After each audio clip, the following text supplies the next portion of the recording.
اعوذ باللہ من الشیطان الرجیم بسم اللہ الرحمن الرحیم ذلك بأن الله لم يك مغيرا نعمة أنعمها على قوم حتى يغيروا ما بأنفسهم وأن الله سميع عليم صدق اللہ العظیم۔ 10واں پارہ سورہ انفال آیت نمبر 53۔ اس میں اللہ تعالی نے یہ فرمایا ہے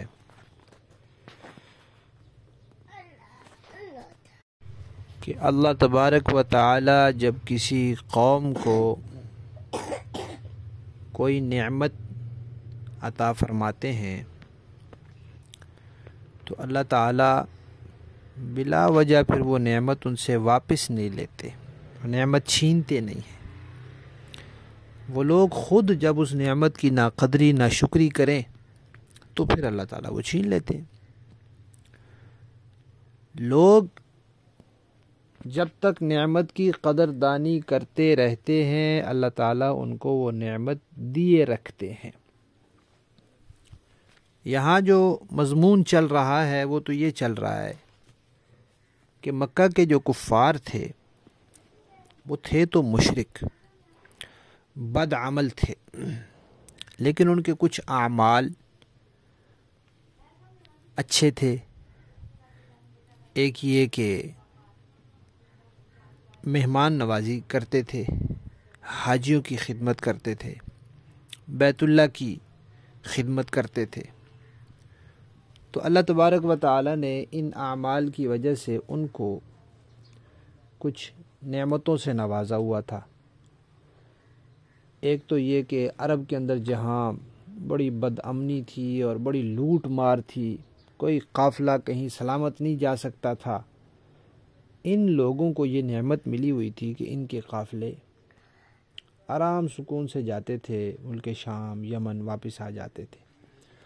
اب یہ اللہ کی نعمت تھی اور ان کو اس کی قدردانی کرنی چاہیے تھی کہ جب اللہ کے نبی آئے تو یہ فوراً ایمان لاتے، ایمان والوں کے ساتھ اچھا سلوک کرتے، لیکن انہوں نے تو ایمان والوں پر ظلم و ستم کے پہاڑ توڑ دیے۔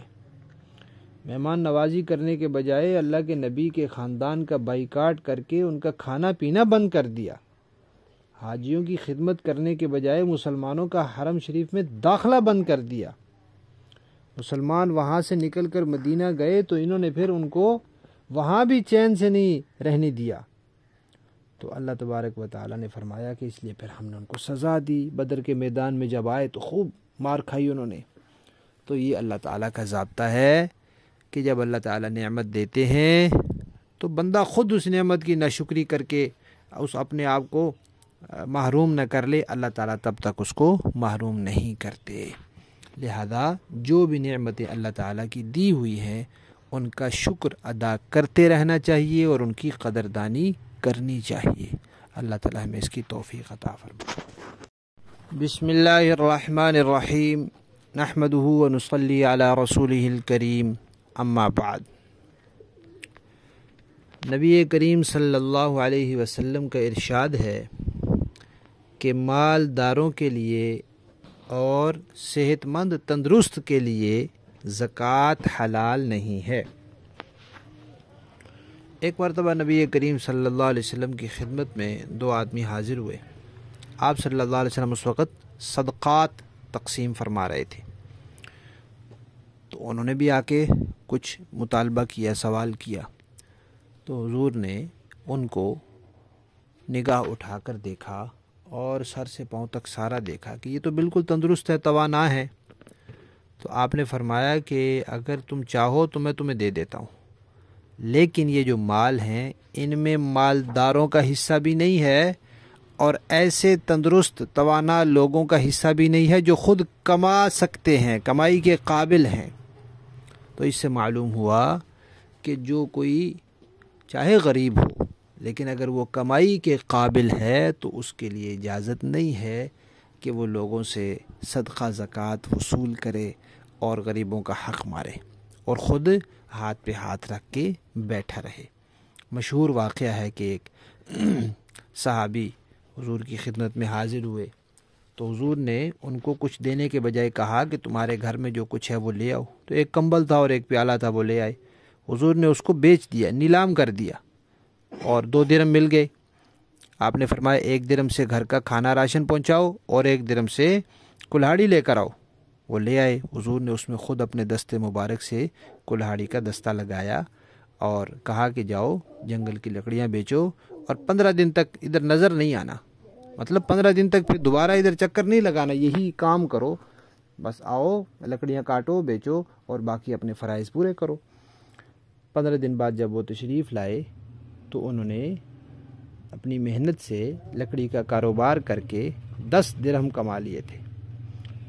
تو حضور نے فرمایا کہ دیکھو اپنی محنت سے تمہارا یہ کمانا اس سے بہت بہتر ہے کہ کل قیامت کے دن جب تم آؤ تو لوگوں سے مانگنے کا داغ تمہارے چہرے پر ہو۔ یہ رسول اللہ صلی اللہ علیہ وسلم کی تعلیم تھی۔ آج اس امت میں مانگنے والے پیشہ وروں کا حال ہی کوئی نہیں، کیا عام لوگ، کیا دین کے نام پر مانگنے والے لوگ۔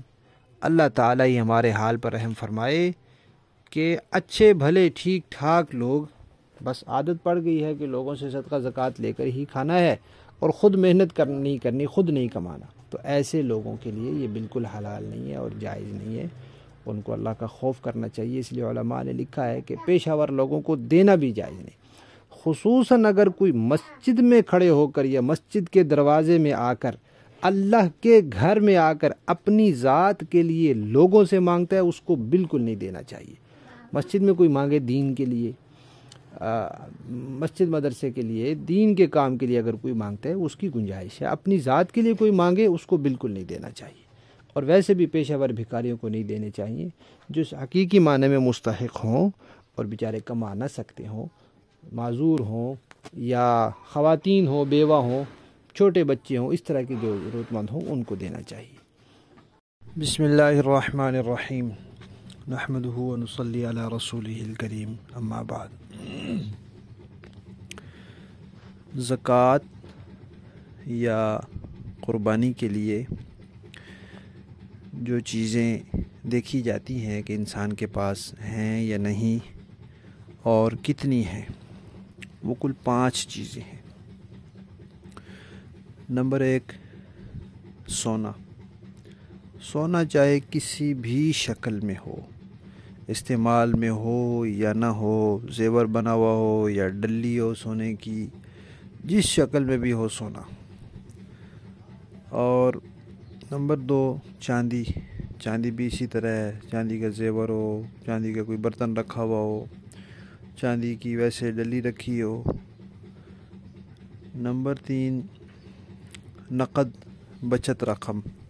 ایک تو ہے بھئی تنخواہ ملتی ہے اور وہ خرچ ہو جاتی ہے، یا جیب خرچ ملتا ہے خرچ ہو جاتا ہے، اور ایک ہے جو رقم بچ جاتی ہے، بچا کے رکھی ہوئی ہے، چاہے بینک میں جمع کی ہوئی ہے، کوئی کمیٹی ڈالی ہوئی ہے، یا کسی نے قرضہ دینا ہے وہ ہے، یا خود اپنے پاس رکھی ہوئی ہے، یا بگنی میں ڈال کے رکھی ہوئی ہے، کسی بھی طریقے سے، یعنی وہ بچا کے جو بچت رقم ہوتی ہے وہ رکھی ہے۔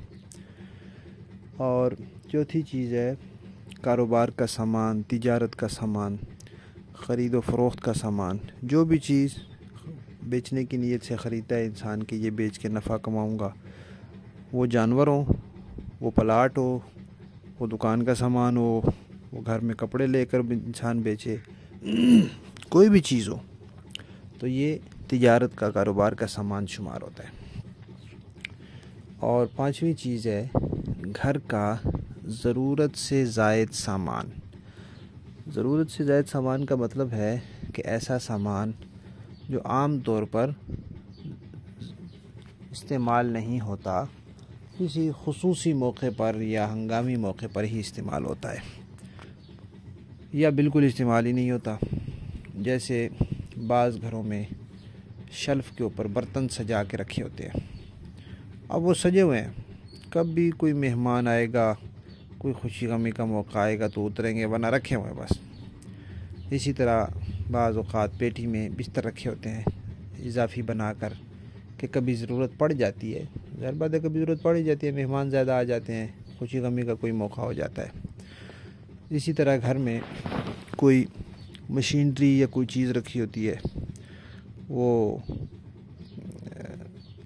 جہیز میں ملی ہوتی ہے یا ویسے خریدی ہوتی ہے، لیکن اب چونکہ استعمال کی نہیں ہے، ضرورت نہیں ہے تو رکھی ہوئی ہے۔ واشنگ مشین ہے، بس وہ اسی طرح باندھ کے رکھی ہوئی ہے، سلائی مشین ہے رکھی ہوئی ہے، جوسر ہے رکھا ہوا ہے۔ تو ایسی جو بھی چیزیں، ناول ہیں، یہ ضرورت سے زائد چیزیں، ٹی وی ہے ضرورت سے زائد چیز ہے، اور اخبار رکھے ہوئے ہیں ضرورت سے زائد چیز ہے۔ بچوں کی سکول کی کتابیں ہیں جو وہ پڑھ چکے ہیں، اب ان کا درجہ گزر گیا، پچھلے بچے ابھی اتنے ہوئے نہیں، ضرورت سے زائد رکھے ہوئے ہیں۔